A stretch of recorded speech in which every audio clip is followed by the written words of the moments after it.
सगळं घडलं त्याच्यानंतर मनसे कार्यकर्त्यांवर गुन्हे दाखल करण्यात आले. तुम्ही सुद्धा संध्याकाळी तिकडे गेला होता. या सगळ्या गोष्टीवर बघितलं गेलं तर जिकडे दादरला कबूतरखान्यावर जेव्हा एवढं लोक आली तेव्हा कुठलाही गुन्हा दाखल नाही करण्यात आला, पण आता गुन्हा दाखल करणं कसं काय गोष्टीकडे बघतात? नाही, पोलीस तर बायास आहेत, त्याच्यात काय वादच नाही. आणि संजय निरुपम सारख्या भैया लोकांना मराठी पोलीस का सपोर्ट करतायत हे न उमजण्यासारखं आहे. आम्ही असं कालपर्यंत मानत होतो.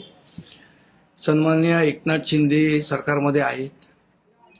त्यांनी सांगितलं की स्वर्गीय हिंदू हृदय सम्राट बाळासाहेब ठाकरेंच्या विचारांचं आमचं सरकार आहे. स्वर्गीय धर्मवीर आनंद दिघे साहेबांच्या विचारांचं सरकार आहे. आणि मग जर ह्या लोकांच्या विचारांचं सरकार असेल तर मराठी मुलांना जेलमध्ये टाकून भैया निरुपमला पाठिंबा देणार हे कुठलं सरकार आहे?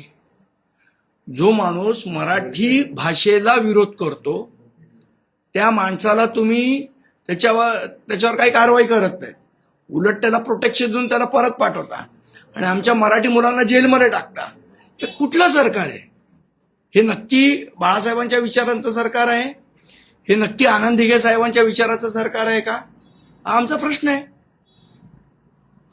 आणि संजय निरुपमला पण मी सांगणार आहे आणि माझी पोलीस खात्याला पण सांगणार आहे की अशा पद्धतीने तुम्ही जर आमच्यावर जोर जबरदस्ती कराल तर याचा उद्रेक होईल आणि तो संपूर्ण मुंबईभर होईल. त्यामुळे त्या संजय निरुपमला तुम्ही काय कंट्रोल करायचं तो करा, नाही तर आमच्यावर अशा केसेस टाकून जर तुम्ही आम्हाला दाबण्याचा प्रयत्न केलात तर ते शक्य होणार नाही. त्यांचं म्हणणं आहे की जबरदस्तीने केलेली जोर जबरदस्ती केलेली भाषा जी आहे ती व्यवस्थित शिकली जात नाही, त्याऐवजी प्रेमाने समजावून सांगा असं देखील ते म्हणतात कालच्या भाषणामध्ये. किती वर्ष प्रेमाने सांगणार? 1960 सालापासून प्रेमानेच सांगतोय त्यांना. अजून किती प्रेमाने सांगणार? जर मला असं वाटतं शाळेत पण आपल्याला शिक्षक प्रेमाने सांगायचे की बाबा भाषा शिक, कुठली भाषा असेल ती यायची नाही. मग जर शाळेत छडी मारली की भाषा यायची. मला असं वाटतं मराठीत एक म्हण आहे, छडी लागे छम छम विद्या ये घम घम. आता जोपर्यंत प्रेमाने सांगतोय तोपर्यंत तुम्ही शिकत नव्हता. आणि मुळात विषय असा आहे, काल अनेक उत्तर भारतीय जे रिक्षा चालवणार आहेत, टॅक्सीवाले आहेत, हे आमच्या पक्षातल्या अनेक कार्यकर्त्यांना पदाधिकाऱ्यांना भेटले. त्यांचं म्हणणं असं आहे की आम्ही भाषा शिकायला तयार आहोत, आम्ही भाषा बोलतो सुद्धा. मग जर त्या लोकांचं कुठल्याही प्रकारे त्याच्याबद्दलचं ऑब्जेक्शन नाही तर संजय निरुपमचं ऑब्जेक्शन असण्याचं कारण काय? ते लोक भाषा शिकायला तयार आहेत, ते म्हणतात आम्हाला इथे पोट भरायचं, आम्ही भाषा शिकू. संजय निरुपमला काय प्रॉब्लेम आहे? प्रॉब्लेम कुठल्याही रिक्षेवाल्याला नाही, कुठल्या टॅक्सीवाल्याला नाही आहे. प्रॉब्लेम हे संजय निरुपम आणि शशांकराव सारख्या लोकांनाच आहे. नाही वापरला शब्द तो. तुम्ही काल तिकडे गेलेला होता, काही पदाधिकाऱ्यांचा संवाद साधला? हो, आमच्या पदाधिकाऱ्यांना मी भेटलो आणि डीसीपींनी मला, तिथल्या जे डीसीपी साहेब आहेत त्यांनी मला सांगितलं की संजय निरुपमवर सुद्धा गुन्हा दाखल झालेला आहे. एकूण जर पाहायचं तर सध्या वारंवार सांगितलं जात आहे संघटनांकडनं की आम्ही बंद करू, पूर्णपणे कुठेतरी बंद झाला तर सर्वसामान्यांना देखील अडचणीचा सामना करावा लागेल. अशात एकदा हिंमत असेल तर बंद करून दाखवाच त्यांनी. आम्हाला पण बघायचं आहे की मुंबईला वेटीस कोण धरू शकतं. ते बाहेरचे येऊन भैये मुंबईला वेटीस धरणार का? आम्हाला पण बघायचंच आहे.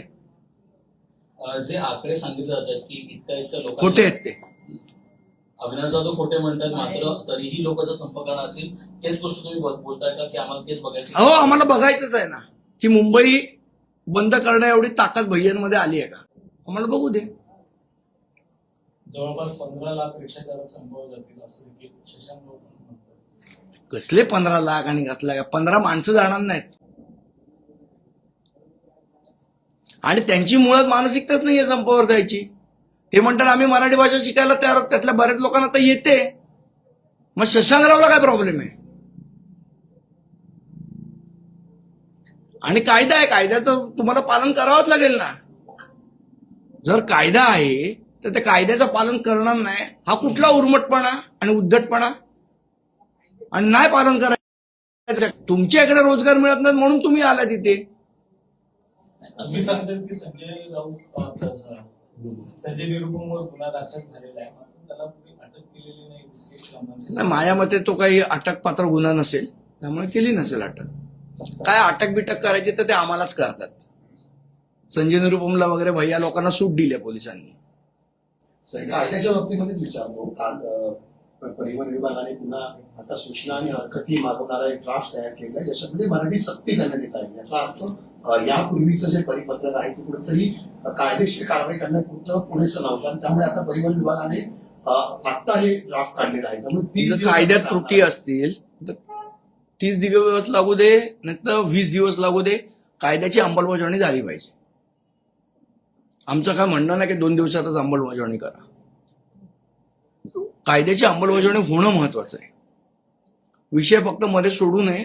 प्रताप सरनाईक यांनी एवढीच विनंती आहे, कुठल्याही दबावाला त्यांनी बळी पडू नये. शिवसेनेतच 2 गट दोन पडले गट आहेत. आहेत. संजय निरुपम एकीकडे वेगळी भूमिका घेतली. मला असं वाटतं जर आज आनंद दिघे साहेब असते तर संजय निरुपमच्या त्यांनी स्वतः कानाखाली मारली असती. तर दिघे साहेब नाही तर निदान शिंदे साहेबांनी तरी मारावी. संदीपजी, दुसरा मुद्दा असा आहे, मराठी भाषा संवाद अनिवार्य आहे, हे तर चांगली गोष्ट आहे. मात्र जवळचं भाडं नाकारणं किंवा त्याच्यावर पण कारवाई झाली पाहिजे, मग तो कुठल्याही भाषा बोलणार असो. एका